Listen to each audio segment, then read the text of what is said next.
Chapter 2, Startup Mechanics.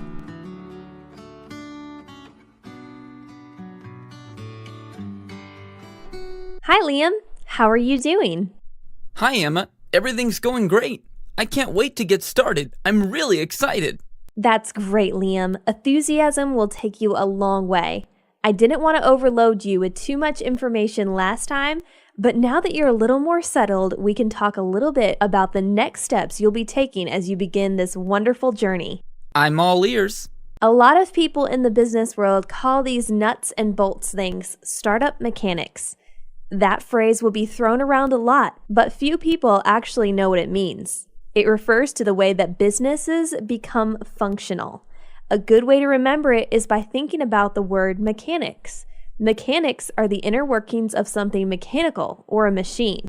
For a machine to work, you have to have all the parts in place and working individually. Only then will the machine begin to function properly. Oh, wow. So what's the first thing? Finding investors? Not quite. First, you'll need to decide what sort of business you want to be. A lot of smaller businesses start up as an LLC, a limited liability company, or as a sole tradership. Depending on where you are in the world, there will be different options available. But you'll need to decide carefully based on some factors that I'll go over now. It can be tough at this point to think about the long term, but this part is crucial, and starting on the right foot will help you out down the road. What sort of things should I be considering?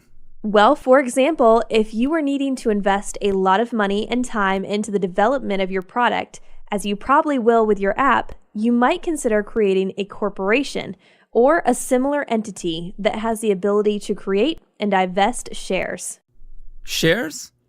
I've heard of those, but what are they? Shares are pieces of the company that are worth money. As the company gains value, so do the shares. Giving shares to founders or employees that you bring on in the early days can be a great way to offset the cost of investment. That sounds complex. Not really. For example, if you need to bring on a coder to help you develop your app, but you don't have much money to pay them, then you might consider giving them some shares instead. It's up to them whether they'd like to take them, but they'd be investing their time for potential profit. The great thing about giving people shares is that they are more inclined to put in maximum effort because the amount of money they receive or that their shares are worth will be directly related to the success of the company.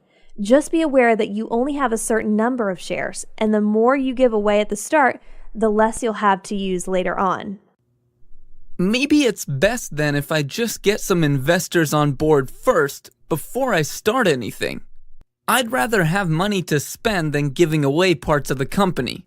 This is the dilemma that a lot of startups face. The founders of lots of companies aren't very happy to give away shares, but there's no guarantee that you'll attract investors without something to show for the company. Whereas to get investors, you would need to be incorporated already, with the company acting as a separate legal entity. To bring on an employee, you don't. If you wanted to give some shares to someone that will be working with you, they'll work on the proviso that once the company has been incorporated and the investors are on board, that the value will increase and their time and effort will be greatly rewarded. But it's my idea. Why should someone else get paid for my ideas? Lots of startups fail and lots of partnerships break up because of that. It's important to look forward when thinking about this. You may have come up with the idea, but remember what we said about pivoting and flexibility. It may be that in 6 months you change direction and that idea comes from the person you didn't want to give shares to. Maybe the business is successful because of that. Is it then fair to give all of your shares to them because it's their idea? I suppose not, but how can you know? You can't. Starting a business is a risk. Having great people on board is a really good way to help mitigate those risks. Showing a willingness to give a chunk of any future profit to someone shows that you have faith and trust in them. They'll work super hard then to help make their share worth as much as possible. You have to think about the long term. Perhaps owning less of the company will mean a smaller payout in the short term, but in years to come, that small share you have will be worth lots more than the whole thing was at the beginning. Do you see the logic behind this now? I'm starting to. So, when should you incorporate and go from being an idea to being a company? There's no right time, but lots of experts say that you should do it when you begin to create a lot of intellectual property that it's important to be able to protect legally when you begin to sell your products and make money, and when you need to have the company in front of you to protect yourself legally. There's no definite rule, but every company will reach a point where it makes sense to do it. So for me, it would make sense to wait until I have someone on board that can help me create the app? Yes, that sounds good. By that time, you'll be building something new, which is intellectual property. Remember that we said it's important to talk to potential customers while you're developing your ideas?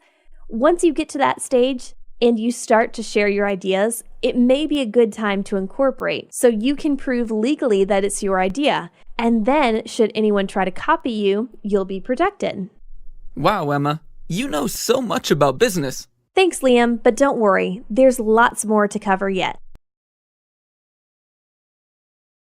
Hi, Liam. I brought with me some questions to help you clear up some of the points we went over today. Do you want to give them a try? Sure, fire away. All right, question 1. When you're spending company money, what's the most important thing to bear in mind? A, what car you can buy. B, having the nicest suit. C, benefiting the business. D, flashy and expensive corporate videos.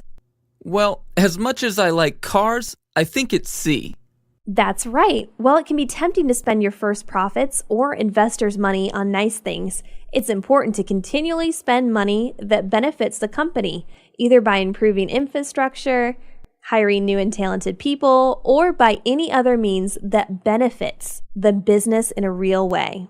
I can imagine that you can spend money pretty fast if you wanted to.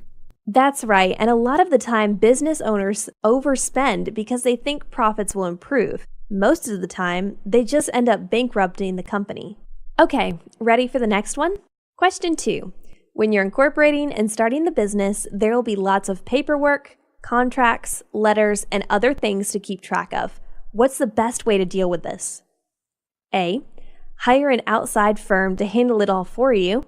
B, shred it all so no one can read it. C, make a big bonfire.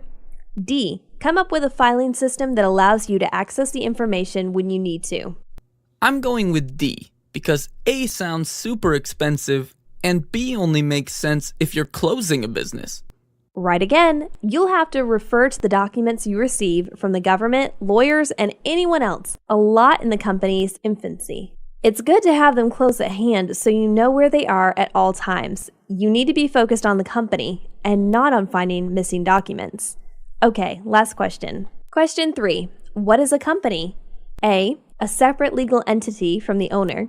B, a cool office. C, an awesome name and logo. D, something that you can use to sue people.